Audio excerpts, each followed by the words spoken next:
galerinha da TV Cidade, sempre acompanhando tudo. O maior acervo que existe aqui no Vale do Paraíba é a TV Cidade. O Fernandão chegando, nosso apoiador. Vamos começar daqui a pouco, né, Fernando? Vamos lá.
vaidade. mentir quando mentir for preciso, poder falar a verdade. Chimbalaie, quando beijo, só beija no mar. Chimbalaie, toda vez que ele vai repousar. Chimbalaie, quando beijo, só beija no mar. Chimbalaie, toda vez que ele vai repousar. Chimbalaie, quando beijo, só beija no mar. Chimbalaie, toda vez que ele vai repousar. Chimbalaie, quando beijo, só beija no mar. Chimbalaie, toda vez que ele vai repousar. Pessoal, vamos começar aqui. Uma associação sem fins lucrativos que trabalha com cultura afro-brasileira. A gente trabalha com capoeira, com danças culturais, diversas danças populares e também com percussão, com musicalidade. Então a gente tem lá um bloco afro e uma banda com toque afro-brasileiro. E é isso aí, tá? Então, obrigado, Márcia, aí, uma boa caminhada para todos, que seja um dia muito legal para todo mundo e fim de semana super feliz. Beleza? Boa caminhada. E se Deus quiser, nós vamos fazer isso outras vezes, com outros pontos, porque a intenção nossa é mostrar que Taubaté é muito rica e que infelizmente a maioria dos taubatianos não sabem disso. A professora Lia Mariotto, que também é historiadora, ela sempre diz: Taubaté é museu aberto. E muitas vezes a gente paga, não que isso seja errado, mas a gente paga para ir para fora, ver a história lá, sendo que a história do Vale do Paraíba, de Minas Gerais, nasceu aqui. Nós temos que conhecer aqui. Então eu vou deixar, os índios sempre vai estar nos acompanhando, porque a terra é deles, foi deles e continuará sendo. São os nossos ancestrais. Ah, quero agradecer a presença da nossa diretora de cultura, Antonieta, que está sempre junto com a gente, dando maior força. E muito obrigado a vocês, porque a maioria são amigos, então hoje vai ser uma viagem entre amigos. Muito obrigado, que a gente possa ter mais orgulho da nossa cidade. Acompanhe, fale para os outros, porque a nossa intenção é estar fazendo isso sempre, como eu disse, com outros pontos, para estar valorizando a nossa terra. Porque até a própria, lá na Bíblia diz: honrai vosso pai e vossa mãe. Isso dá uma extensão muito abrangente. Às vezes a gente acha que o pai e a mãe é só aquele de sangue. É a nossa terra, são os nossos professores, os nossos amigos, a nossa história. Quando a gente honra a nossa história, Deus nos honra também. Então eu quero agradecer a presença dos senhores, agradecer a todo mundo. E agora a gente vai começar, a Amanda vai começar a estar falando deste ponto aqui. A Amanda vai começar a falar, depois o Bruno, o Fernando, a Sol vai estar contribuindo. O roteiro é um roteiro pequeno, tá? Mas eu tenho certeza absoluta que vai estar trazendo grandes informações para os senhores. Quero agradecer o Silésio também, que no final a Feira Sertões de Taubaté, é claro, vai estar presente. Agradecer a TV Cidade, que sempre nos acompanhou. Sem a TV não teria nem esses registros que nós temos. Eu digo que o maior acervo do Vale do Paraíba é a TV Cidade. Obrigado, Claudinha. Obrigado a todos e tenham um ótimo passeio. Obrigado.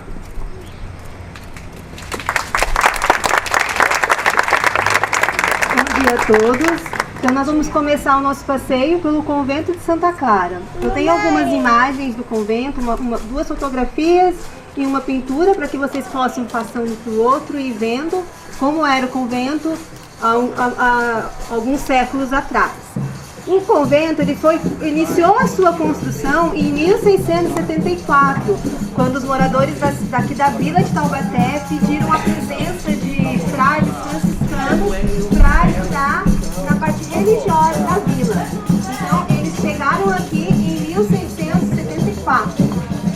Já em 1676, nos registros lá do arquivo histórico, já existe um documento dizendo que tem uma pessoa, ela estava fazendo um testamento e ela pede para ser enterrada dentro do convento de Santa Clara. Então isso já nos mostra que em 1676, pelo menos a igreja já estava construída, né? E essa questão de ser enterrado dentro das igrejas era um costume colonial, porque as pessoas acreditavam que quanto mais próximos o corpo físico tivesse do lugar santo, mais próximos eles estariam de Deus e mais fácil seria o perdão dos pecados, e na hora que Jesus voltasse eles iriam ser levados aos céus com mais facilidade. Então a questão de querer ser enterrado dentro das igrejas. Mas para ser enterrado dentro de uma igreja, a pessoa precisava ter posse, precisava ter dinheiro. Porque quanto mais próximo do altar, mais status ela tinha. As pessoas que não poderiam ser enterradas dentro das igrejas, elas eram enterradas no chamado Campo Santo, que era quando ficava ao redor da igreja. Mas aqui não existia, porque o cemitério que a gente conhece hoje, ele foi construído no final do século XIX. Então aqui no convento não existia o Campo Santo, mas mais pra frente eu vou dizer pra vocês onde que tinha, né? Já em 1677, iniciou a Ordem Terceira, que são quando leigos querem participar também da vida religiosa dos frades, né? Querendo ser franciscanos, seguindo alguns preceitos franciscanos também. Já no século XVIII, a gente tem a presença ilustre do Frei Galvão aqui. Quando ele queria, ele seguiu os jesuítas na Bahia, mas aí o Marquês de Pombal começou a perseguir a ordem jesuíta, né? O pai traz ele de volta para o Vale, para Guará, e aí ele fala pro pai que queria ser religioso. Aí o pai deles, então tem lá os frades franciscanos em Taubaté, vai lá conhecê-los. E ele veio aqui, conheceu os frades franciscanos e quis entrar para a ordem. Depois que ele resolveu entrar para a ordem, ele foi para o Rio de Janeiro para estudar o noviciado. Mas depois de formado, o Frei Galvão continuou vindo em Taubaté, e um dos milagres que levou à canonização de Frei Galvão aconteceu em Taubaté também. Já no século XIX, aconteceu um grande incêndio no convento de Santa Clara, que já destruiu boa parte da igreja. Já no século XIX também, a ordem franciscana, elas estavam sofrendo, não só a ordem franciscana, como várias ordens no Brasil, estavam sofrendo perseguição, porque eles não poderiam mais formar religiosos no Brasil. E isso aconteceu com a diminuição de religiosos. Então, no metade do século XIX, já não havia mais religiosos dentro do convento. Então, o prédio todo passou por um sindicato. E em 1846 aconteceu um incêndio que deteriorou ainda mais o prédio, já que ninguém cuidava, e ainda aconteceu esse incêndio, o prédio ficou praticamente em ruínas, né?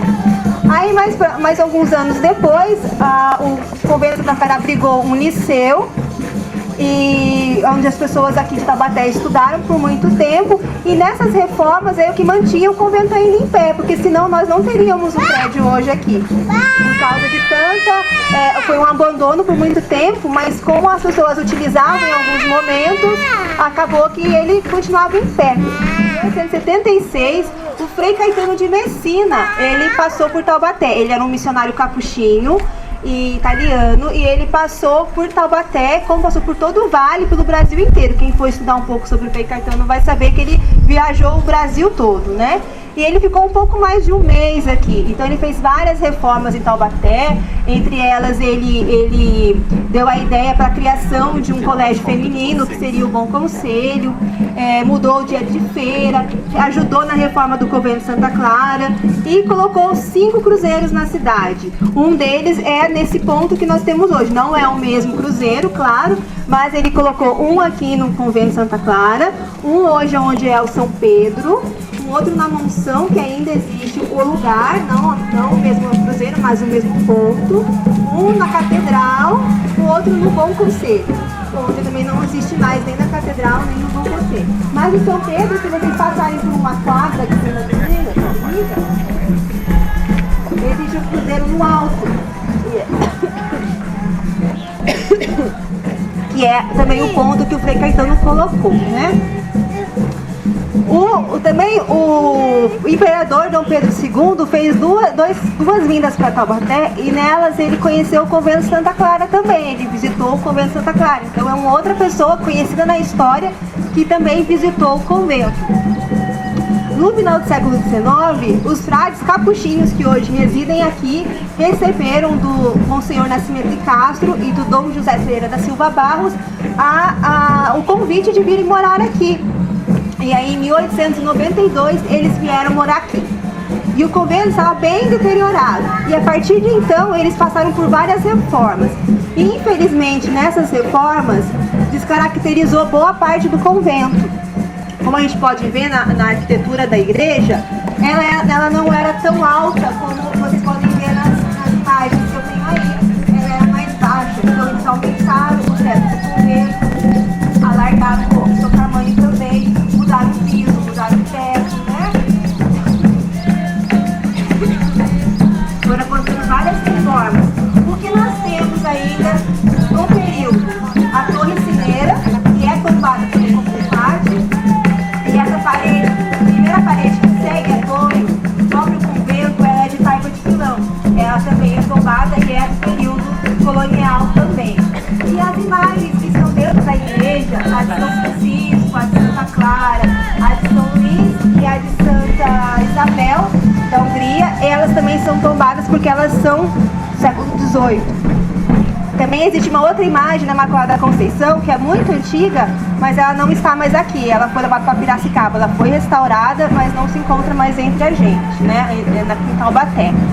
E o Condefat tombou em 1986 a torre cineira e as paredes que estão nas imagens também. E desde então são os frades capuchinhos que residem aqui no convento de Santa Clara. Alguém tem alguma dúvida sobre o convento? Por que é o convento Santa Clara? A Santa Clara. Então, não se sabe ao certo por quê, mas o padroeiro da vila de Taubaté, da nossa cidade hoje, é São Francisco de Assis. E como os franciscanos vieram porque justamente por nosso padroeiro ser São Francisco, como já havia a matriz de São Francisco, então Santa Clara, porque os dois eles são muito ligados na história, né? Eles são unidos pelo coração, pela alma mesmo. Então São Francisco e Santa Clara sempre estão juntos, né? Muito mais, talvez uma irmã, né? Um laço muito grande, maior que sangue, é um laço de alma que os dois tinham mesmo. Bom dia a todos. Bem, eu vou falar de 3 pontos aqui da nossa região, onde a gente está, essa região baixa aqui que a gente pode visualizar daqui. O primeiro ponto que eu vou falar, infelizmente a gente não vai conseguir visualizar, porque ele está canalizado, que se chama o córrego Saguiru. O que acontece? Saguiru é um nome indígena, que significa, na sua etimologia, ele significa peixe, e o córrego Saguiru, ele foi utilizado como uma das localizações de Jacques Félix para a fundação da vila de Taubaté. Por quê? O antigo córrego do Saguiru, ele se inicia mais ou menos onde seria a região da antiga Rua das Palmeiras e vem de encontro a essa região aqui, próxima ao convento Santa Clara. Esse então seria o córrego da nossa visualização, ele estaria passando à nossa direita, aqui. Enquanto o outro córrego seria o córrego chamado Córrego do Convento Velho, que ele se iniciaria na região onde nós temos o mercado municipal e também viria desembocar aqui nessa região do Convento Santa Clara. Ou seja, Jacques Félix, quando ele estava escolhendo as terras, os locais para a fundação da vila de Taubaté, ele percebeu que essa região aqui central seria uma região propícia, pois estaria ao lado de 2 córregos, e com isso a cidade, a futura vila, teria um abastecimento de água, poderia ser uma importante localização. O córrego então ele ficou aberto durante muitos anos, só que ele foi canalizado no início do século XX.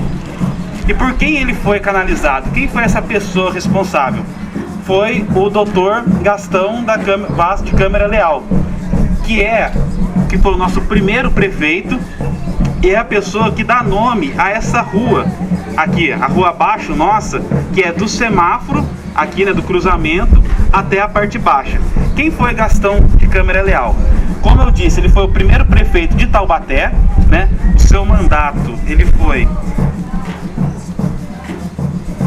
ele foi prefeito de 1908 a 1915. E antes disso, né, Gastão de Câmara Leal, ele já tinha uma participação na vida ativa da cidade de Taubaté. Ele não é nascido aqui na nossa cidade, ele nasceu no Rio de Janeiro, mas ele veio com a família dele ainda muito jovem para Taubaté. E aqui em Taubaté, então, ele começou a desenvolver toda uma vida política, uma vida pública. Ele trabalhou como jurista durante muitos anos, até então ele se tornar um chefe político, né? É interessante compreender que, né, ele estava então nesse cenário político em Taubaté, na transição do período imperial, né, do período monárquico, para o período republicano. E o Gastão, o Dr. Gastão, vai ter uma importância nisso tudo, sendo o primeiro prefeito, né, da proclamação da República até o primeiro mandato dele. Ele teve uma participação política, mas ainda não ativa, porque logo com a proclamação da República, os prefeitos eles não eram eleitos, né? Os primeiros anos da República eram os intendentes que governavam as cidades, e depois que ocorreram as primeiras eleições. Eleições essas que são diferentes das eleições que nós conhecemos hoje em dia. De primeiro momento foi eleito a Câmara Municipal dos Vereadores, a qual o Dr. Gastão já fazia parte, já tinha esse envolvimento na vida política, e os vereadores, que eram 10 vereadores naquela época, escolheram então o Dr. Gastão como o primeiro prefeito. O Dr. Gastão, além dele ter sido prefeito, ele vai ter uma importância na vida artística e cultural da cidade. Ele foi um dos fundadores da antiga Associação Artística e Cultural Literária, que é o atual prédio da Faculdade de Filosofia, e depois, a seguinte, eu passei, a gente também vai conversar um pouco mais sobre ele. E ele foi um dos diretores culturais do antigo Teatro São João, que se localizava onde hoje é o antigo prédio do DEC, ali próximo da diretoria de ensino, né? Por que a importância do Teatro São João? Né? Taubaté, no século XIX, no século XX, nós sabemos que foi uma das principais cidades do Vale do Paraíba, por toda a opulência que existia aqui, dos seus fazendeiros, dos seus produtores de café. E era importante que uma cidade da grandeza de Taubaté tivesse então um centro cultural, uma casa de shows, né, que beneficiasse toda essa população, que era uma população cultural, uma população erudita. E por causa disso então foi criado o Teatro São João, o qual o Dr. Gastão ele foi então diretor cultural e artístico desse teatro. Ou seja, ele estava então participando não só da vida política da cidade, mas ele também participou então dessa vida cultural, dessa vida artística, até o fim do Teatro São João. Então ele foi fundador da Associação Artística e Cultural, diretor do Teatro São João, prefeito, atuou na vida política. Nesse momento, quando ele é prefeito, o Dr. Gastão ele se torna prefeito, é eleito prefeito, ele vai ser responsável por muitas obras de modernizações da cidade, né? A gente está num momento onde o Brasil em si está num contexto de modernização, que é a virada do século XIX para o século XX. Então, Taubaté também, nesse aflorar do século, ele vai então também estar nesse conceito de modernização, que é onde entra então a canalização do córrego Saguiru. Então, o córrego Saguiru ele vai ser canalizado na primeira administração do Dr. Gastão Câmara Leal. Mas por que o Dr. Gastão ele fez essa canalização? Seria somente por um quesito de modernização da cidade? Aí nós entramos para mais um ponto que ele também estava diretamente relacionado, que seria o antigo Campo do Bosque, ou o antigo estádio do Esporte Clube Taubaté, do qual eu tenho uma foto aqui, que eu vou passar para vocês. Então, onde nós temos atualmente um supermercado, né, foi o antigo campo do Esporte Clube Taubaté, ou como era chamado, o antigo Campo do Bosque, que era em referência à Praça Monsenhor Silva Bastos, que também nós vamos discutir um pouco mais à frente. O que acontece? O Dr. Gastão Câmara Leal, ele foi um dos fundadores e foi o primeiro presidente do Esporte Clube Taubaté. Então, nesse contexto todo, o córrego ainda passava por essa região e ele foi canalizado para que se realizasse as construções do antigo estádio. Vocês podem observar na foto que está passando do campo, diferentemente de um estádio de futebol que nós temos conhecimento hoje em dia, o Campo do Bosque ele foi aparentemente um campo pequeno, mas para os padrões da época, é um campo de futebol, um estádio grande, moderno, que recebeu vários jogos importantes, e o Dr. Gastão, então, ele estava envolvido nisso tudo. O Campo do Bosque, né, como ele ficou conhecido, ele vai funcionar do ano de 1914 até 1969, que é quando o estádio do Esporte Clube Taubaté ele se transfere para o campo do Joaquinzão, que é o que existe até os dias de hoje. Mas os principais títulos do Esporte Clube Taubaté foram conquistados nesse antigo estádio que nós não temos mais. Os títulos de campeão paulista do interior, as divisões de acesso que o Esporte Clube Taubaté conquistou, foi principalmente aqui no estádio do Campo do Bosque. Jogadores como Pelé, quando o Pelé atuava pelo Santos, veio enfrentar a equipe do Taubaté aqui nesse antigo estádio, né? Então, o Campo do Bosque, que talvez esteja na lembrança de muitos, né?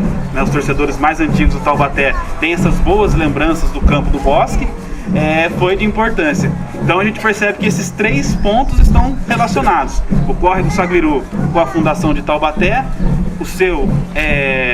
sua canalização pelo Dr. Gastão, e a canalização por quê? Em virtude da modernização da cidade? Sim, em virtude da modernização, mas também pelo interesse da fundação do Esporte Clube Taubaté, que no início foi um clube de grande porte, né, para o Vale do Paraíba, na área futebolística, mas é interessante lembrar que no quesito esportivo da cidade, o futebol ele não começou como sendo o esporte mais popular, como a gente, né, vê hoje em dia.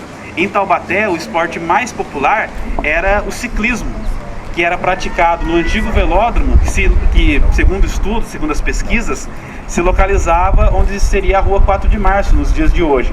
Então esse surgimento, esse grupo, né, de pessoas, onde o Dr. Gastão se inclui, vem com o futebol, né, o futebol inglês ainda, trazendo então seria um novo esporte para a comunidade taubatiana. E disso então origina o Campo do Bosque. E depois também eu vou explicar por que Campo do Bosque, por que esse nome. Quando a gente for conversar sobre a Praça Monsenhor Silva Barros, né, nós vamos ver por que esse nome, que é um nome bonito até, né, um nome simples, mas é um nome que chama atenção, Campo do Bosque. A minha fala é um pouco mais rápida, alguma dúvida? Então, pessoal, agora a gente vai em direção ao Cruzeiro do Firmino, que é a praça aqui próxima ao Centro Cultural, onde nós vamos então ter uma fala da nossa amiga Solange, que vai te contar a história do Cruzeiro do Firmino. Obrigado.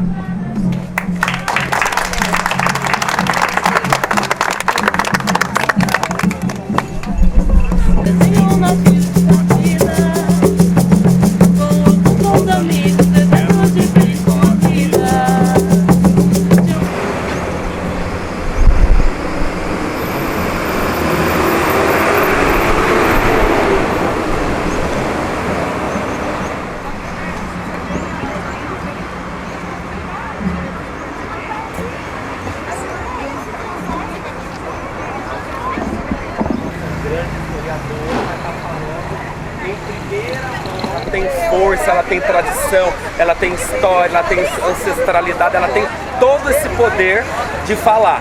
Então eu vou filmar ela falando com o pessoal sobre o Cruzeiro do Firmino, que a Secretaria de Turismo e Cultura está inaugurando esse ponto turístico que é muito revelador na cidade de Taubaté. Obrigado, Sol! Eu vou passar para vocês então as fotos, uma foto de onde era o primeiro cruzeiro dedicado a esse negro que foi morto no século XIX pelo seu feitor, por conta da inveja do seu feitor. E Firmino representa os 6 milhões ou mais de africanos que foram arrancados do continente e trazidos para o Brasil, para a riqueza dos brasileiros. Firmino representa também pela sua...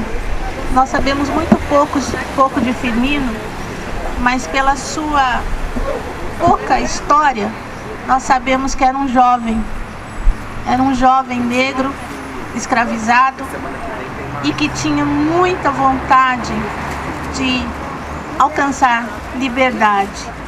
Ele era considerado um bom negro, um bom rapaz, tanto que conseguiu sair da fazenda, trazido por seu dono, para a cidade para acompanhar os filhos desse seu dono, para acompanhar o crescimento e a educação desses filhos. E gerou inveja. A inveja foi tanto que ele acabou sendo assassinado.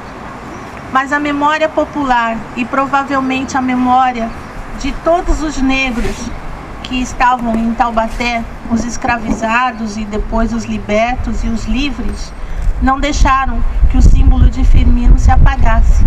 E ele atravessou gerações. Ele atravessou o século XIX, entrou pelo século XX e está aí pelo século XXI. Firmino representa para a população negra de Taubaté a luta pelo direito de ser livre, o direito humano que nós temos pela nossa liberdade.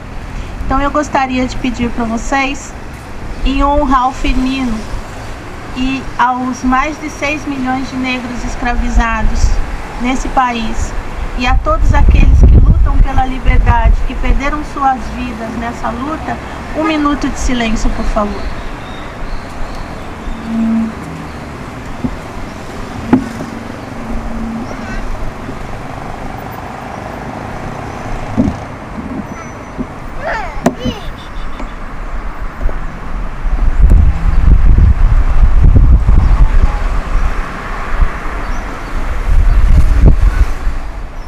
Eu vou passar a fotografia.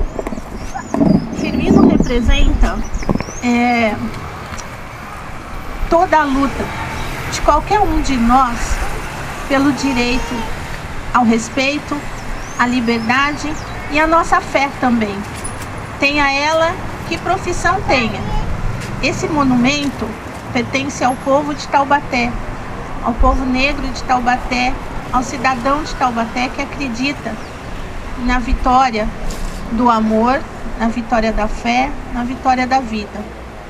Nós tivemos aqui no Vale do Paraíba, e vocês vão testemunhar ao longo desse passeio, os casarões, lugares que são lugares de memória também do povo negro, porque foram construídos pelas mãos desses povos.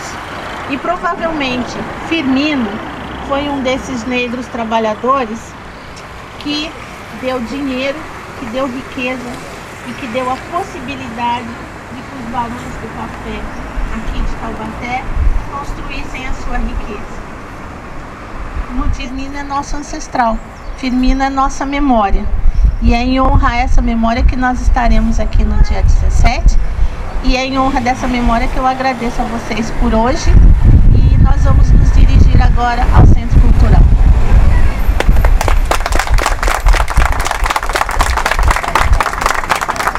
Também, e nós estamos muito prazer aqui com vocês. Graças a Deus, Muito obrigado pela participação de vocês. Muito obrigado por vocês representarem a nossa cidade. Aliás, foram na mão delas é que nasceu o símbolo paulista do folclore, que é o pavão. Vamos filmar o pavão aqui, ó. Esse prédio, agora vamos falar do aspecto arquitetônico do prédio. O Centro Cultural, esse prédio aqui, ele foi construído em 1902 para ter a função de asilo de mendigos de Taubaté. Porque naquele período, após a escravidão, a abolição da escravidão, muitos ex-escravos e tal não tinham para onde ir, ficavam perambulando pelas cidades. Então, um grupo de 25 pessoas fundaram o Asilo de Mendigos de Taubaté. E tem uma foto antiga aqui que eu vou passar para vocês.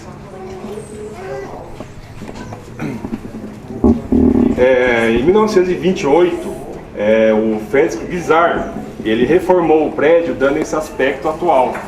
Só podia ter um dedinho dele, né? Porque tem um modelo do sistema fabril inglês, com esses tijolinhos à vista. Se a gente parar para pensar, nós temos a fábrica de botões Corosita, que tem um aspecto parecido, e os galpões da CTI, que tem esse tijolinho aparente. No final da década de 80, a administração municipal fez uma obra aqui para duplicar a Marechal Deodoro com a Bragança Guimarães, para fazer essa ligação. Se a gente parar para pensar, a administração teve o cuidado de fazer um muro semelhante ali, né? Se você olhar, tem as janelas lá de fora e por dentro a construção. né? E no lado de cá, também ele era aberto. E a administração municipal teve a preocupação também de manter o aspecto arquitetônico do lado de fora. Certo? Aqui hoje em dia funciona a Secretaria de Turismo e Cultura de Taubaté e o Centro Cultural Municipal Toninho Mendes. Nós estamos aqui para mostrar uma pequena parte do nosso trabalho.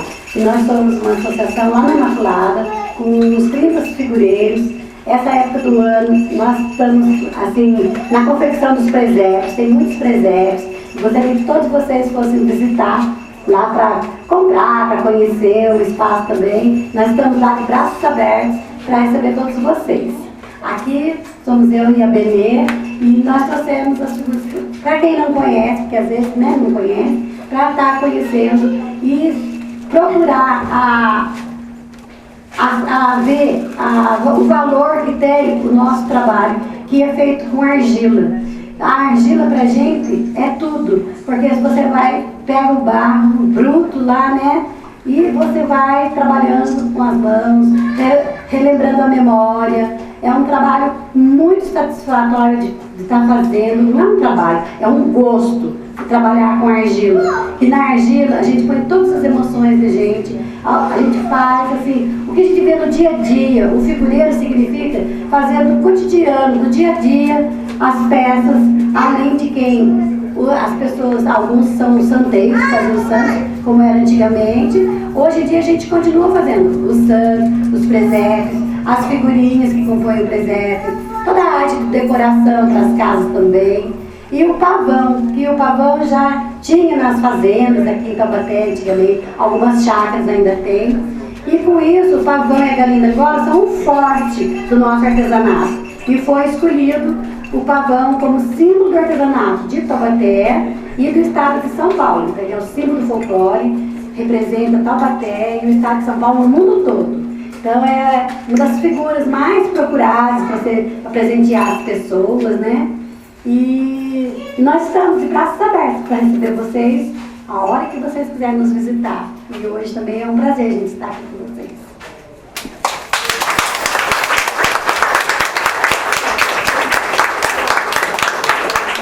Um ponto, na verdade, né, são dois pontos históricos.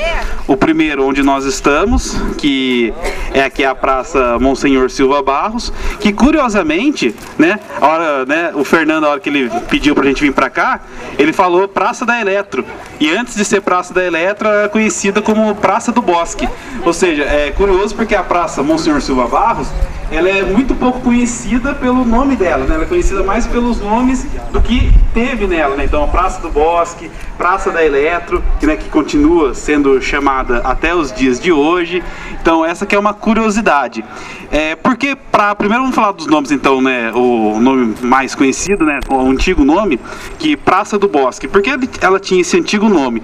Porque onde hoje aqui nós estamos, ela tinha um número muito maior de árvores do que tem no que tem hoje em dia, né? O Fernando vai passar uma foto para vocês que mostra algumas dessas antigas árvores que tinha aqui na praça, né? Inclusive com um chafariz, né? Que não foi o único chafariz que teve aqui na cidade de Taubaté. Existiram vários outros. Esses foram importantes, né? Para o abastecimento de água aqui da cidade. E depois, com as reformas que a praça foi tendo ao longo dos anos, algumas dessas árvores foram sendo cortadas, né, e as mudanças mesmo da praça. Mas e o nome dela, né? Praça Monsenhor Silva Barros, né? Quem foi Monsenhor Silva Barros? O Monsenhor, ele nasceu em Taubaté no ano de 1835. E como o próprio título eclesiástico dele, né, já diz Monsenhor, ele teve uma carreira na igreja que foi crescendo ao longo dos anos. Então ele se formou padre, né, no Rio de Janeiro, e ele foi galgando então essa carreira eclesiástica. Ele não atuou somente, né, na religião aqui em Taubaté, ele também atuou como bispo em Minas Gerais, no estado da Bahia. Ele teve também uma influência também também, né, assim como outros membros da igreja, teve uma influência na vida política nesse momento, né, quando ele atuava como padre. Mas no caso, em Taubaté, o que a gente pode destacar do Monsenhor é que ele teve uma importância também na vida educacional da cidade. No início, né, da educação no Brasil, também no século XIX, no século XX, a educação ela não era algo estritamente como a gente conhece, que tem hoje em dia a divisão do ensino público e ensino privado. A educação, o ensino religioso, ou a educação coordenada pelos religiosos, ela era muito forte, né? A educação ela foi trazida no Brasil pelos jesuítas, e desde então a religião, a Igreja Católica, ela teve uma participação muito fundamental na educação, na vida escolar. E não foi diferente aqui em Taubaté. E o Monsenhor Silva Barros, ele foi responsável pela organização, pela participação da fundação de 2 colégios taubatianos que foram importantes. O primeiro deles foi o Externato São José, que foi um dos primeiros colégios tradicionais aqui da cidade de Taubaté, que funcionou durante vários anos. E o segundo deles, que o Monsenhor também esteve envolvido, foi então o Colégio Nossa Senhora do Bom Conselho, que era um colégio que o prédio ele existe até os dias de hoje. Para quem quiser conhecer, para quem não sabe, é onde se localiza a Prefeitura Municipal de Taubaté, e é um pedaço da Faculdade de Medicina. Então ali funcionou o Colégio Nossa Senhora do Bom Conselho, onde teve uma participação do Monsenhor Silva Barros como fundador do colégio. O colégio funcionou até 1969, era um colégio dedicado às alunas, né, no colégio feminino. Na época existia essa divisão, algumas escolas existia essa divisão entre meninos e meninas, e o colégio então ele teve importância na vida escolar taubatiana. A praça, né, como patrimônio, ela foi mudando ao longo dos anos, né? Como eu disse, a grande reforma, que a gente pode dizer, foi no final dos anos 60, dos anos 70, que coincide com a desativação, com o fim do Campo do Bosque, que recebe esse nome, igual eu falei, em referência a grandes árvores que tinham aqui. Essas árvores que foram cortadas, e depois, nessa final dos anos 60, dos anos 70, começou a ter as reformas, inclusive essa construção, né, do palco aqui, que ele é um palco que ele é dedicado ao futuro. A gente pode perceber que, às vezes a gente não nota, mas ele é um foguete de cabeça para baixo. Então o que acontece? Quando ele foi construído, ela mostrava isso, a tecnologia, que Taubaté estava crescendo, estava avançando, que era uma cidade que estava se modernizando. E depois então ela vai ser conhecida como Praça da Eletro, por causa do supermercado, da loja que que foi construída quando o Campo do Bosque foi desativado. O outro ponto então que a gente vai falar agora é o Fórum Criminal Desembargador Paulo de Oliveira Costa. O fórum ele foi construído também em meados do século XIX, e sobre a arquitetura dele a gente pode constatar, segundo as pesquisas, que ele é da característica neocolonial. O que seria essa característica então? Em meados do século, na segunda metade do século XIX, depois de 1850, surgiu na Europa um estilo arquitetônico denominado ecletismo. O que seria esse ecletismo? Os responsáveis pela arquitetura, eles diziam que tinha que ter uma fusão do moderno com o clássico. E esse clássico estava relacionado, então, àquilo da região onde o novo prédio seria construído, né? Então isso surgiu na Europa e depois também vai ser influenciado aqui, vai ter suas influências no Brasil. Por isso, então, que ele chama neocolonial, né? Neo é o novo. Então ele tem características do colonial clássico, né? Aqui brasileiro, mas também ele tem os seus toques, né, de modernidade. Então por isso que ele vai ter o neo. Isso sobre a arquitetura. E, né, sobre a pessoa que dá o nome a ele. Foi então o desembargador Paulo de Oliveira Costa, que também dá o nome a uma avenida, né, conhecida aqui da nossa cidade. E o desembargador Paulo de Oliveira Costa, ele atuou então nessa vida jurídica aqui da cidade de Taubaté, mas ele também foi uma pessoa que teve muito relacionada à questão social, né, da cidade. Ele foi provedor da Santa Casa de São Paulo, né? E aqui em Taubaté ele teve uma participação em alguns outros órgãos, como o Hospital Santa Isabel, o Orfanato Santa Verônica. Então ele atuou na vida jurídica, né? Ele também foi crescendo, né? Ele se formou bacharel pela Faculdade de Direito de São Paulo, né, o Largo São Francisco. Nisso, então, ele trabalhou em várias cidades do Vale do Paraíba, até então se firmar em Taubaté, onde foi crescendo a carreira jurídica dele. Mas devemos levar como lição, então, né, essa atuação na vida social dele, que ele estava preocupado com a questão de saúde, de os órfãos que viviam em Taubaté, né? Ele nunca atuou maciçamente como um cargo político, né? Mas ele fazia isso então mais pela sua questão, pela sua preocupação social com uma cidade que já estava crescendo. Eu vou falar um pouco sobre o Departamento de Ciências Sociais e Letras da Universidade de Taubaté, que fica logo ali na Avenida Rua Visconde do Rio Branco. Aqui eu tenho uma foto antiga que eu vou passar para vocês também. Dá uma olhada. Então, aqui de novo falando do Gastão Câmara Leal, ele fundou a Associação Artística e Literária de Taubaté, isso no ano de 1895. Só que essa associação funcionava no antigo Teatro São João, e após a fundação da associação, eles compraram esse terreno e fizeram a construção. Então, em 1900, ficou pronto a ala direita do prédio, e em 1903, a ala esquerda do prédio ali da Unital. Em 1932, ele virou ginásio do Estado. Então várias e várias gerações estudaram aqui, que era o antigo ginásio do Estado. Aí em 1959 se tornou a Faculdade de Filosofia, que é a primeira faculdade que a gente teve no Vale do Paraíba. E em 1977, então virou a Unital. Então a gente vai passar em frente a ele e depois vamos para a Praça Dom Epaminondas.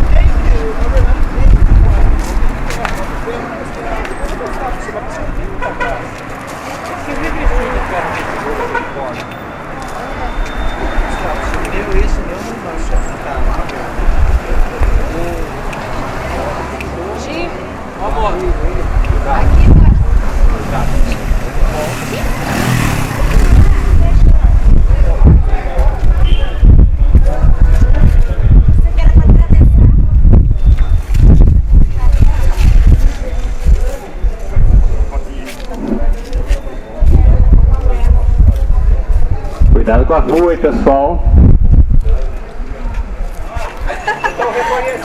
Mas não é, colocaram a sarja para provar. Não é sarja, não, rapaz.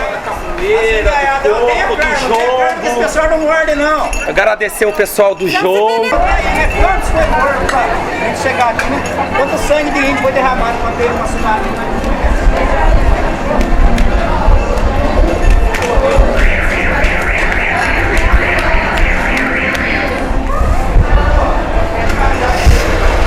Fernando!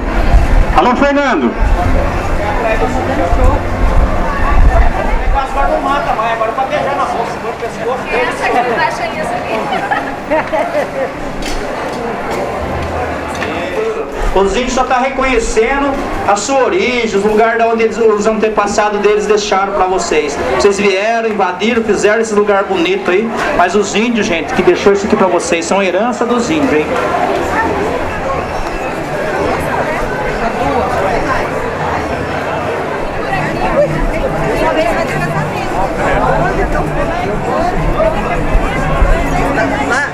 Eu vendo o retrato que você dela. Pessoal, vamos se aproximar um pouquinho mais aqui de frente. Anda por aqui, sempre tem cheiro de terra mais.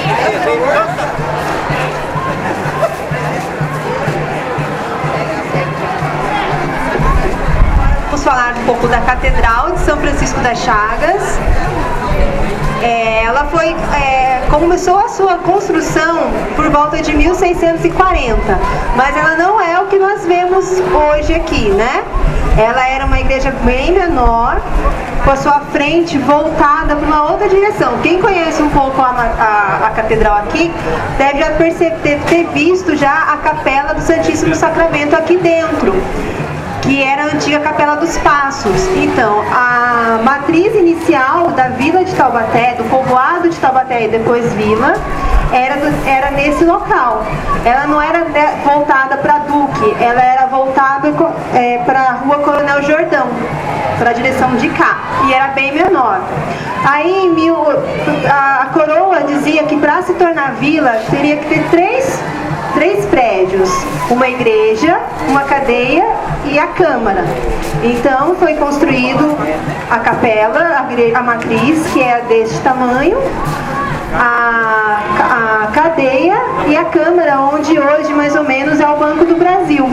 E aí em 1645 Taubaté foi elevado à vila.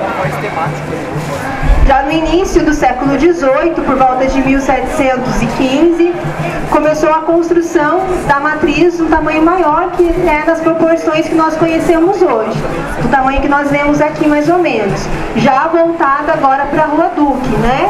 Então eles mudaram a posição da nossa matriz. E terminou essa construção somente no século XIX. Foi terminar essa grande construção da nova matriz. E durante todo o século XIX também a matriz passou por diversas reformas, mudanças, melhorias. Em 1908, Taubaté se torna diocese, então a nossa matriz passa a ser chamada catedral, que é onde é a sede, a igreja principal de uma diocese. Em 1940, a catedral passa por uma grande construção, que durou quase uma década. E nessa construção, muitas das suas características coloniais foram tiradas. A nossa igreja, para vocês terem uma ideia, ela era parecida com a igreja de Cunha, com a igreja de São Luís Paraitinga, com a igreja de Tremembé, a parte interna dela. E com a reforma de 1940 foi o que aconteceu de mudar toda essa característica e ficando no que nós podemos conhecer hoje. Então, o teto, que era de madeira, agora ela tem esses desenhos, esses afrescos, né? E aumentaram também o tamanho, retirando paredes internas da catedral, tornando o que a gente conhece hoje.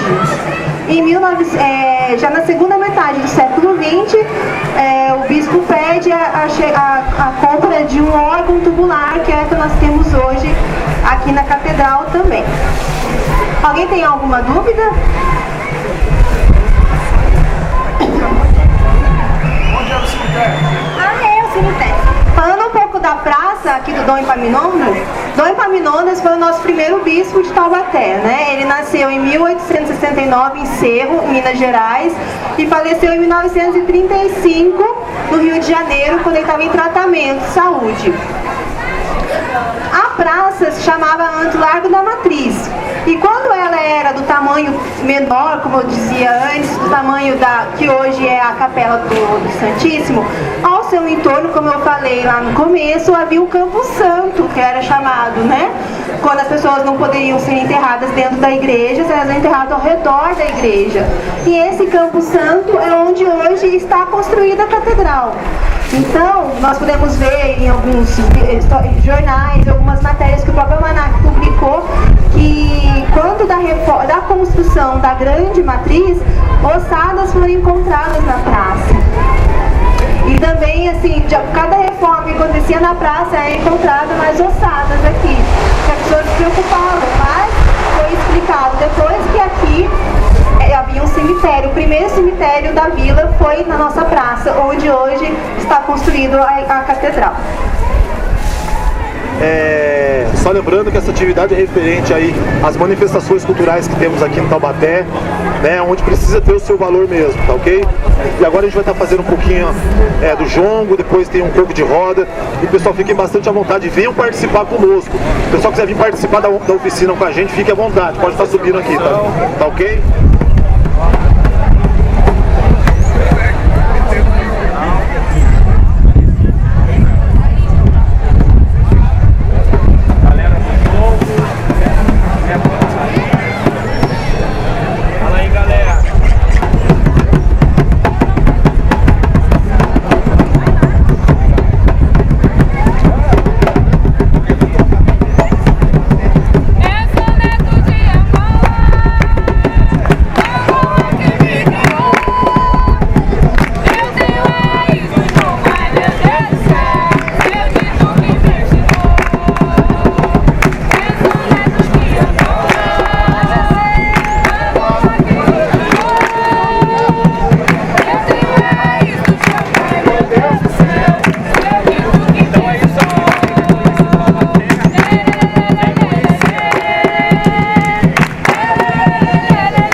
grande manifestação cultural na cidade, através da Prefeitura Municipal de Taubaté, da Secretaria de Turismo e Cultura de Taubaté. Nós iniciamos lá no Convento de Santa Clara, estamos interagindo em vários pontos, e aqui no mercado nós estamos com a colaboração do pessoal aqui de Índio, da Eliana, professora, mais a professora do Olharte, e do grupo Caboclo Girassol, lá da tenda de Umbanda, Caboclo Pena Branca. A goela tá seca. Fiz uma água. Então eu agradeço a pessoa do Roncalli, viu, irmão? Muito obrigado, porque Taubaté só tem mesmo a ganhar com isso, porque a nossa cidade é uma cidade de manifestação cultural das maiores do Vale do Paraíba. E nós temos que aprender a dar valor a isso. Então agradeço ao pessoal aqui presente, muito obrigado.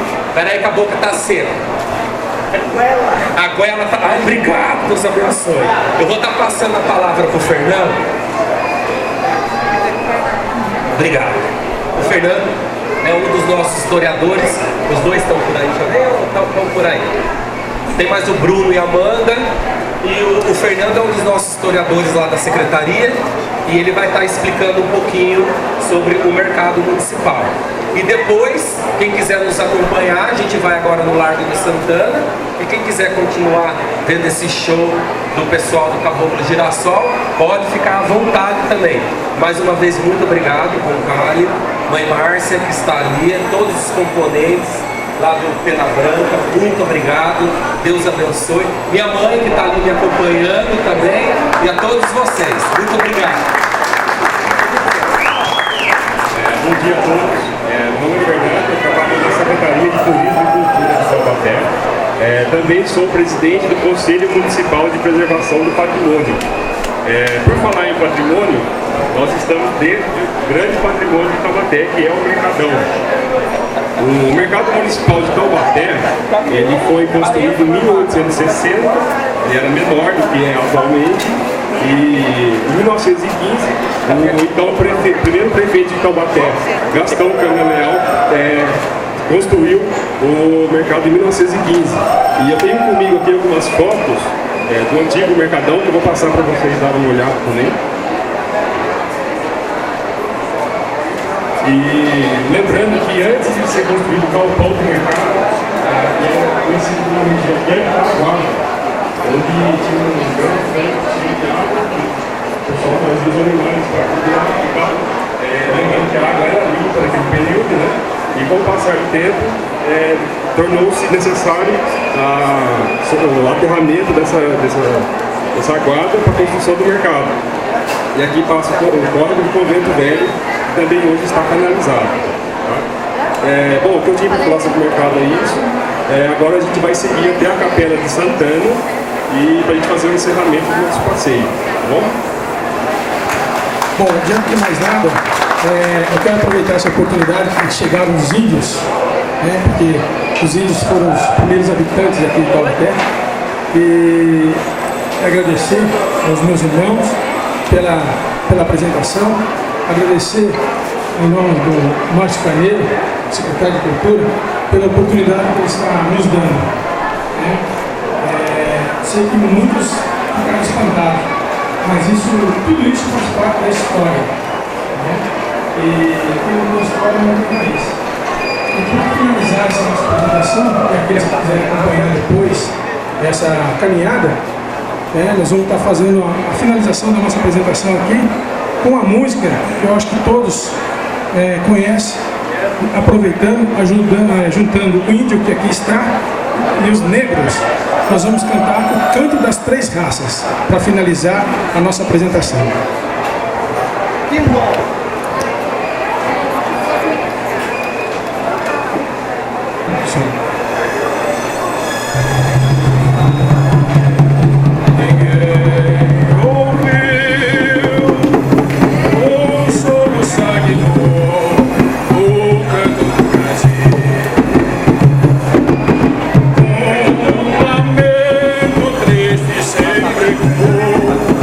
Desde o que o índio guerreiro foi pro cativeiro.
sou padre aqui da capela,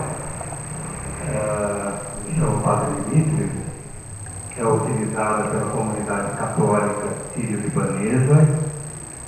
Então aqui se celebra a liturgia católica em rito bizantino. Não sei se vocês já ouviram falar nisso. A Igreja Católica tem muitos ritos diferentes, 23, se não me engano, ao todo. Infelizmente, os portugueses só trouxeram para o Brasil o rito latino, embora em Portugal mesmo existam dois ritos, o latino e o de Braga.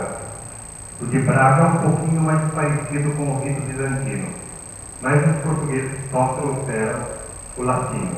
E naquele tempo, o de Braga só podia ser usado em Braga. Na Itália mesmo existem vários ritos. Existe o rito bizantino no sul da Itália, existe o latino ou o romano de Roma para cima, existe o milanês ou ambrosiano em Milão, que é muito parecido com o bizantino também. E assim existem vários outros ritos. E no Oriente, a Igreja Católica tem muitos outros ritos. E muitos deles em comum com a Igreja Ortodoxa. Por causa disso, muita gente pensa que nós somos ortodoxos. Não somos ortodoxos, não. Somos católicos, apostólicos romanos, mas temos esse rito em comum com a Igreja Ortodoxa. Tanto os católicos quanto os ortodoxos celebram em rito bizantino, também chamado rito grego. Então a Igreja de Santana, eu distribuí um papelzinho aí para algumas pessoas, não deu para todo mundo, infelizmente, e aí tem uma pequena história, um pequeno histórico da capela. Ela tem 200 anos de história, foi uma capela de fazenda, depois se tornou capela de uma irmandade. Ela é construída de taipa de pilão. Embora só restem da capela primitiva essas 3 paredes. A parede aqui do fundo já foi derrubada para ser ampliada a capela. A parede original ficava aqui, e atrás dela ficava um cemitério, que era o cemitério da Irmandade de Santana. Quando construíram o cemitério municipal de Taubaté, todos os pequenos cemitérios de Irmandade foram obrigados a se reunir no cemitério municipal. Então acabou o cemitério da Irmandade de Santana, então eles ampliaram a capela em cima do espaço do antigo cemitério e criaram esse presbitério e a sacristia. Então a parede original aqui foi derrubada. Tinha uma boca de palco retangular aqui, bem feia, E como o rito bizantino precisa de 3 portas, nós fizemos as 3 portas para o rito bizantino, desmanchando aquela boca de palco retangular que existia. E todo esse trabalho que foi feito aqui, a gente pensou em algo que ficasse parecido com o estilo próprio da época em que a capela foi construída, embora não existisse mais nada aqui dentro do tempo da capela. Só existiam realmente as paredes. Então esse trabalho foi feito em papier-mâché, tudo isso aqui é de papier-mâché, ainda não está terminado. Agora lá dentro é tudo em mosaico de vidro, o São Jorge também, tentando casar o bizantino com o colonial brasileiro, que é próprio da capela. Aqui nós estamos fazendo uma exposição de ícones bizantinos. E eu e a irmã que trabalha comigo aqui na capela, nós somos professores de iconografia bizantina. Sei que vocês já ouviram falar alguma vez disso. O que é iconografia bizantina? Iconografia é um estilo de pintura próprio da igreja primitiva. Quando os primeiros cristãos começaram a pintar nas catacumbas, eles não tinham ideia de fazer fotografia das pessoas que eles queriam representar. Eles não tinham ideia de fazer fotografia de Jesus, fazer fotografia de Nossa Senhora. Eles queriam passar uma ideia de Jesus, passar uma ideia de Nossa Senhora, fazer pensar em Jesus, fazer pensar em Nossa Senhora, fazer pensar no nascimento de Jesus, fazer pensar na paixão de Jesus. Não passar uma fotografia. Porque para passar uma fotografia eu precisava do quê? De alguém como modelo. Não é? E ninguém poderia ser modelo no lugar de Jesus. Modelo no lugar de Maria. Como os pintores do Renascimento vão fazer depois. Eles pegam uma mulher que vai servir de modelo para Nossa Senhora. Pegam um homem que vai servir de modelo para Jesus. E os antigos falavam, não, de jeito nenhum. Nós queremos só passar uma ideia dele. Então, a figura não tem nem terceira dimensão. São quase como se fossem desenhos de crianças. E tem que ficar assim. E esses desenhos são como a própria Bíblia. E são transmitidos de geração em geração. Aí então não mudam? Não mudam. Quem copia o desenho, o copista, o iconógrafo é um copista, ele pode ser mais artista do que quem fez o primeiro. Mas ele tem que seguir exatamente os mesmos cânones, as mesmas regras de quem fez o primeiro. O dele pode ficar melhor, mas nem o nome dele pode aparecer. Se eu for copiar, por exemplo, uma página da Bíblia, eu posso assinar aquela página como sendo minha? Não posso. É da Bíblia. Quem escreveu foi, sei lá, São Lucas, São Mateus, São Marcos, São Isaías, Zacarias. A gente nem sabe se foram eles mesmos que escreveram. Eles contaram aquele evangelho. Quem escreveu foi a igreja primitiva. E recebeu de São Lucas, que recebeu de São Mateus e foi por escrito.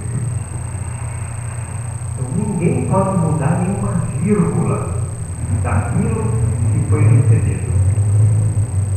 Então, se eu copiar, eu tenho que copiar até as vírgulas, até os pontos.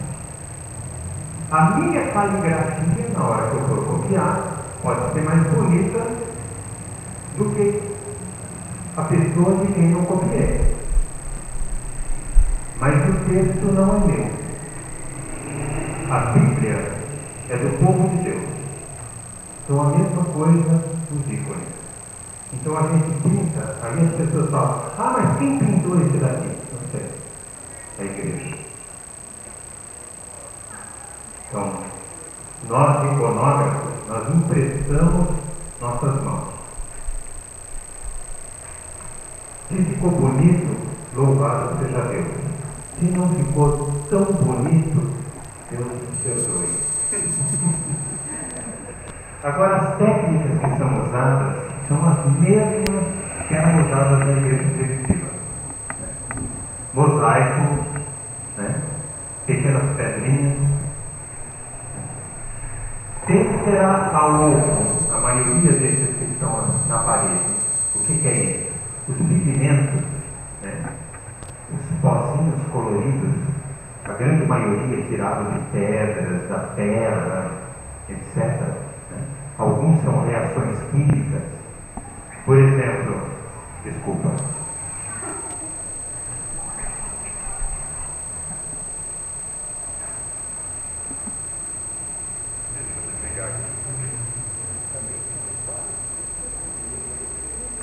A maioria são reações químicas quer dizer, alguns são reações químicas, por exemplo, óxido de ferro, né, que faz o óxido. O óxido, esse daqui, ó, o fundo dessa Nossa Senhora, esse amarelo escuro, né? Como é que é feito? A gente pega pregos de ferro ou pedaços de ferro e a gente deixa dentro d'água com um pouco de vinagre. E eles vão enferrujando, até desaparecer. Os pregos desaparecem e fica um monte de ferrugem dentro d'água. Aí a gente deixa a água secar totalmente, né? Aí a gente pega aquela ferrugem e lava, para tirar todo o vinagre. Aí quando lavou bastante, deixa secar de novo. Aí a gente põe um pilão de pedra, esfrega no pilão, até ficar um pozinho como um talco. Aí a gente usa, mistura com ovo, gema de ovo e vinho e pinta aquela cor. Tem outros que tiram da terra. Terra marrom, existe um jeito de tirar a cor marrom da terra. Existe terra vermelha, que tira o vermelho da terra. Existem pedras azuis que você molha a pedra, pedras verdes que você molha a pedra e tira o azul da pedra, o verde da pedra e assim por diante. Né? E agora, existe outra técnica também, chamada encáustica, que vocês vão ver aqui. Esse Cristo e aquele outro lá. É o mesmo desenho, mas feito por duas pessoas diferentes. Então vocês podem ver duas realizações do mesmo ícone. Então, o talento dessa pessoa e o daquela lá. O mesmo desenho. Então são duas caligrafias diferentes. Né? Com o que foi feito? Em vez da pessoa misturar o pigmento colorido com cera, com ovo e vinho, ela misturou com cera derretida e trabalhou com uma ponta de ferro quente. Foi trabalhando com uma ponta quente o tempo todo, aquecendo o fogo e diluindo a cera quente, aquecendo e trabalhando com uma técnica ainda mais antiga. As duas técnicas os egípcios já conheciam, mas essa técnica desapareceu ali por volta do século II, III. Os cristãos achavam que dava muito trabalho em abandonar e continua existindo só temperar ovo. Mas hoje em dia o pessoal está voltando a se interessar pela encáustica. Cáustico, em grego, quer dizer quente. Encáustica quer dizer a quente. Você trabalha a quente. Né? Então, hoje em dia é mais fácil a gente trabalhar. Para isso, os antigos era muito difícil. Você tinha que estar esquentando a ponta e pintando, esquentando e pintando, esquentando e pintando. Hoje em dia, a gente tem eletricidade. Então, você não tem a ponta aquecida o tempo todo de trabalho sem grandes problemas. Ficou muito mais fácil. Né? Então, por causa disso, hoje está ressurgindo o interesse pela encáustica. Tem mais alguma coisa que eu possa falar? Alguém quer perguntar alguma coisa? frente nós temos para quem se interessar, tem um cartãozinho do nosso curso de iconografia, né? Então, quem por acaso se interessar, a gente tem curso. Eu mesmo fiz dando o curso.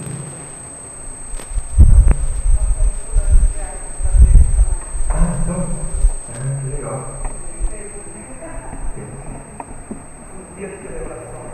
Os dias de celebração aqui são sábado, às 18 horas, no domingo, às 9h30 da manhã, segunda e terça-feira, às 18h30.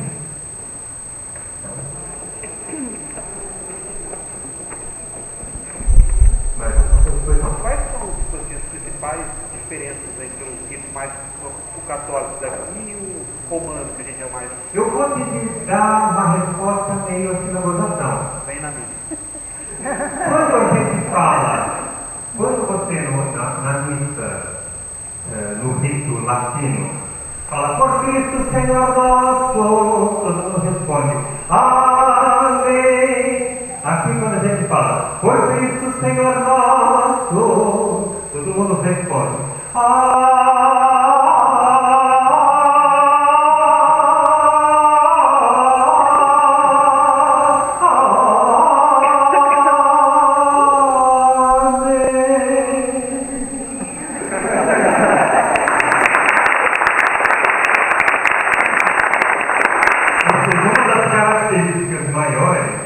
é que o rito bizantino é prolixo. Não tem essa história de encurtar nada. Entende? A diferença é que o rito romano é o rito bizantino todo encurtadinho. Né? Vocês vejam, por exemplo, a hóstia. Né? Jesus tomou o pão, o partiu e deu aos seus discípulos dizendo, tomai e comei. Vocês vão à missa? Cadê o pão? Quem come?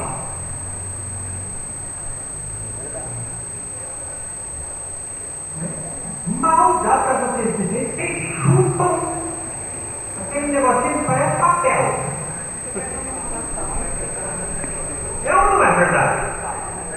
Assim, minha filha, vem um pão e o padre, antes da missa, tem que olhar, chegou aqui.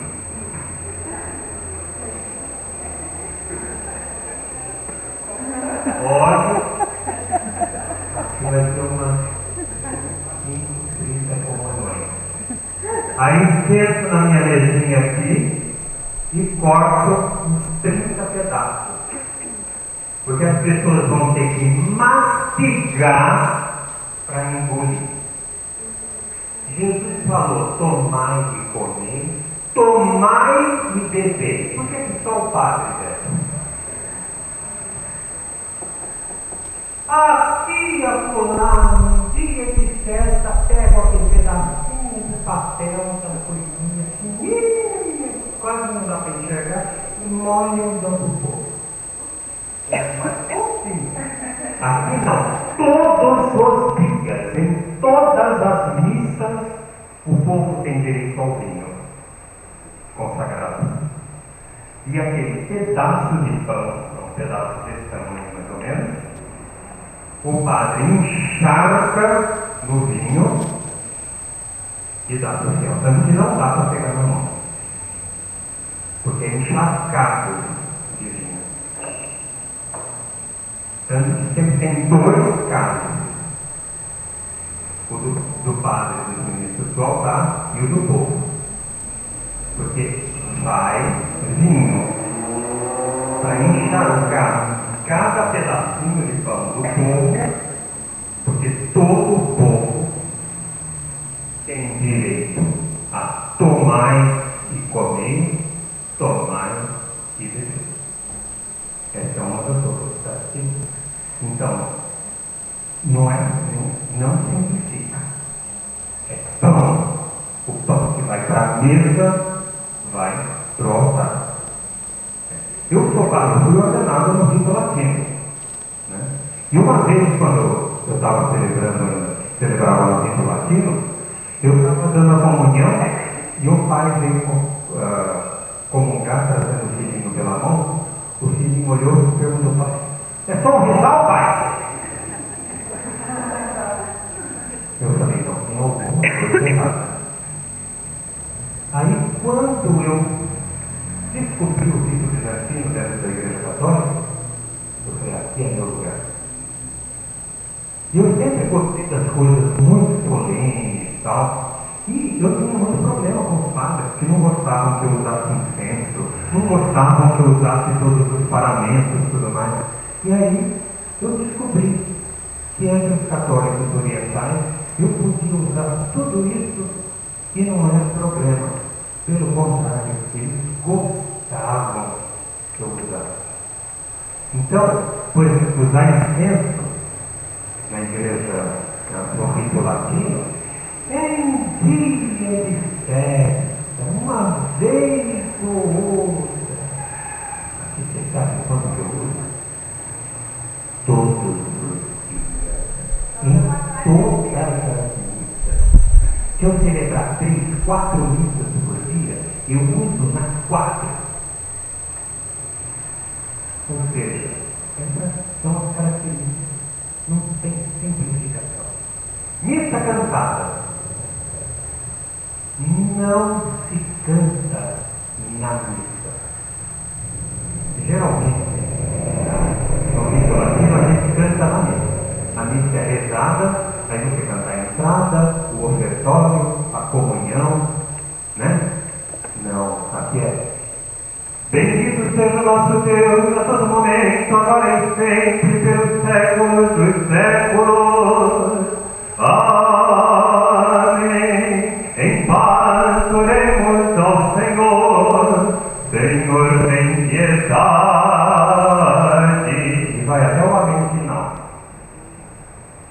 Tudo é cantado, só não é cantado sermão. Sermão, fala. Tudo se canta. O que é estranho é não cantar. Mais alguma explicação? Chega, né?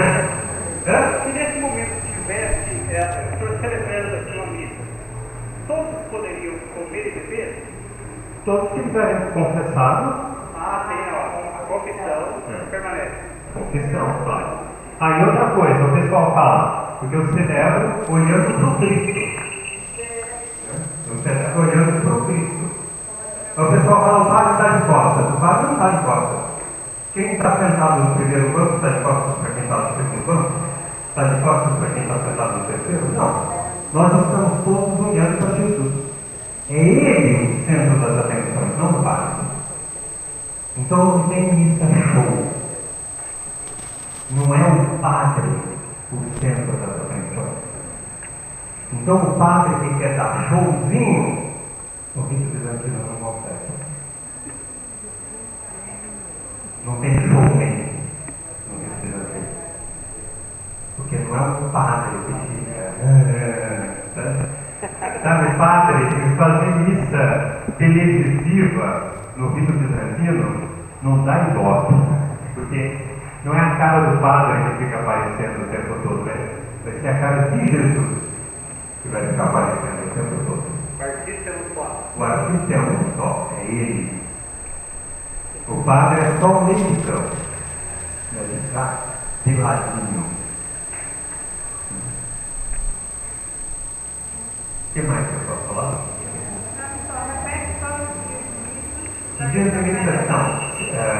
Sábado, 18 horas. O sábado é muito importante para nós porque é quando começa o domingo. Né? Então é chamado as primeiras vésperas do domingo. Né? Quando o sol se põe, para nós começa o domingo. Então a gente canta os 3 primeiros salmos do domingo, junto com a missa. Que é chamado o ofício de véspera. Então é a missa junto com o ofício de véspera. Depois, no domingo de manhã, a missa da aurora, né, chamada missa da aurora, às 9h30 da manhã. Depois, temos na segunda e na terça-feira, às 18h30. Quarta-feira é meu dia de folga. E quinta e sexta-feira eu estou dando aula de iconografia junto com a irmã em São Paulo. Se tudo der certo, se a gente tiver mais alunos aqui em Taubaté, a gente vai passar até a quarta, quinta-feira em Taubaté também. Não sei, eu estou querendo, eu estou cansado de ir para São Paulo, não aguento mais essa viagem. São 14 anos, vai e vem. Eu quero me libertar. A gente está tentando ver se aumenta o nosso número de alunos aqui, mas não sei mais que ir para São Paulo. Mais alguma coisa? A gente obedece ao Papa, obedecemos. Mas nós temos também um patriarca. E o que o Papa é? O Papa é um patriarca. Ele é o patriarca do Ocidente. No Oriente existem vários outros patriarcas. E o nosso patriarca é chamado Patriarca de Antioquia. É que entre os patriarcas, o Papa tem o primeiro lugar. Ele tem a primazia. Então o nosso patriarca deve obediência ao Papa.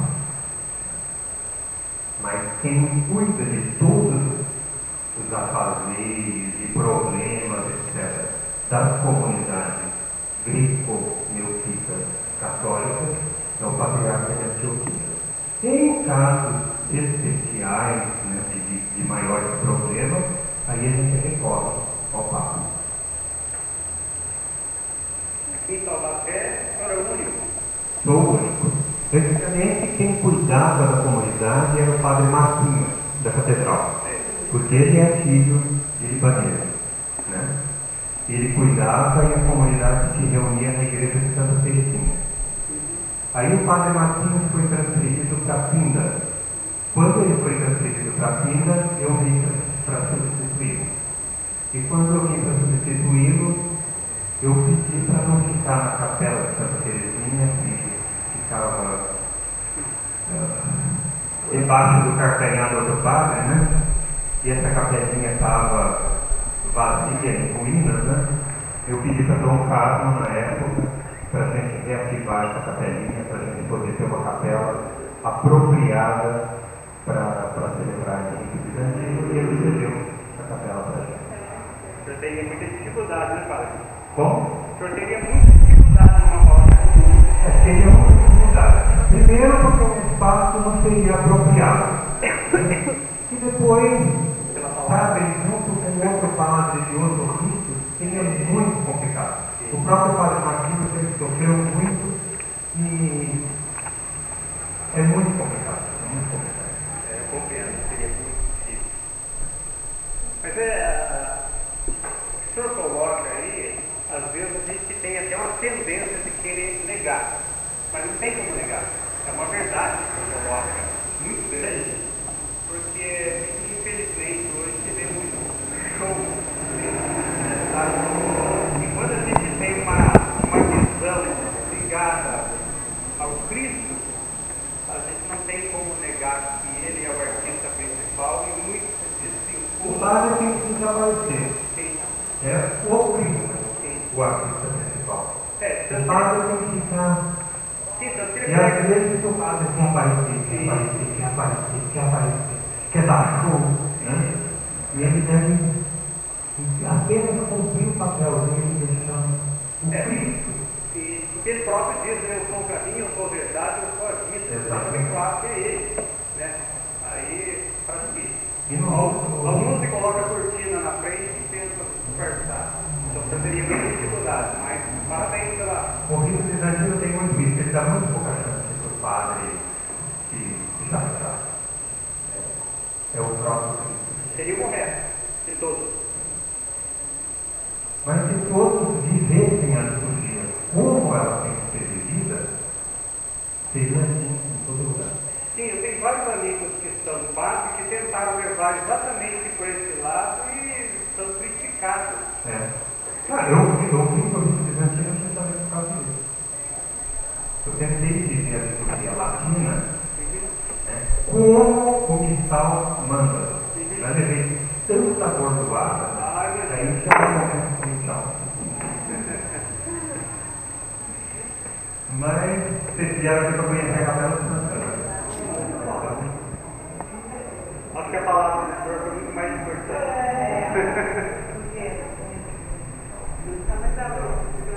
Quando nós chegamos aqui, tinha muito cubinho. Tinha muito cubinho. Agora, quase não tem mais. E quando ele aparece, ali aquela madeira, eu joguei um pouquinho, olha, de novo, depois de muita estupinização, está aparecendo um bichinho lá. De novo. Então, vai precisar mais uma estupinização. 14 anos.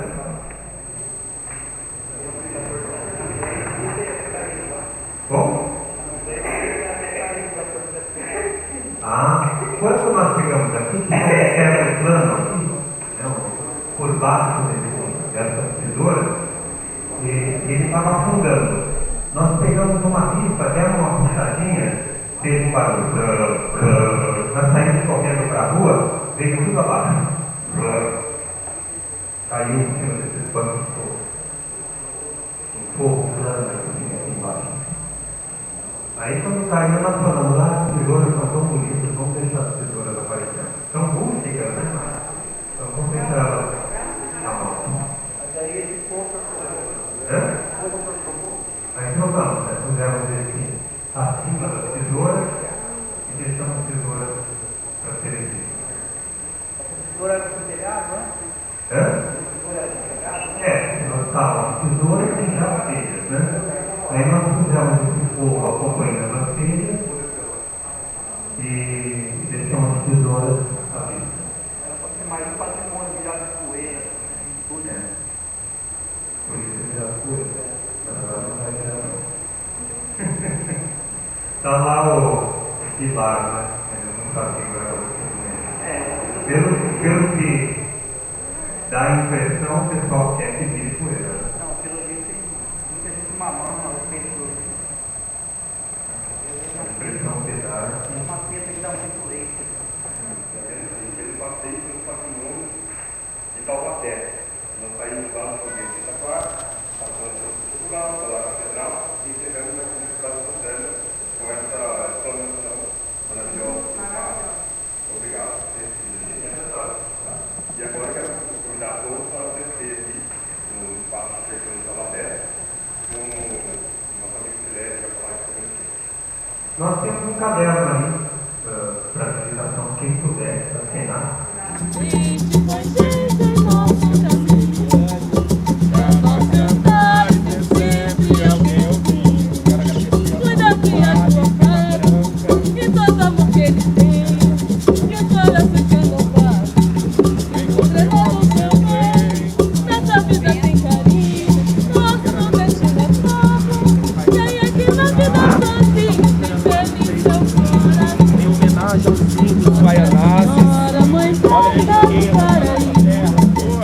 Dai-me tua bênção pra gente cantando em frente, e pela frente põe gente em nosso caminho, pra nós cantar e ter sempre alguém ouvindo. Nossa Senhora, Mãe Prata do Paraíso, dai-me tua bênção pra gente cantando em frente, e pela frente põe gente em nosso caminho, pra nós cantar e ter sempre alguém ouvindo. Nossa Senhora, Mãe Prata do Paraíso, dai-me tua bênção pra gente cantando em frente, e pela frente põe gente em nosso caminho, pra nós cantar e ter sempre alguém ouvindo. Nossa Senhora, Mãe Prata do Paraíso, dai-me tua bênção pra gente cantando em frente.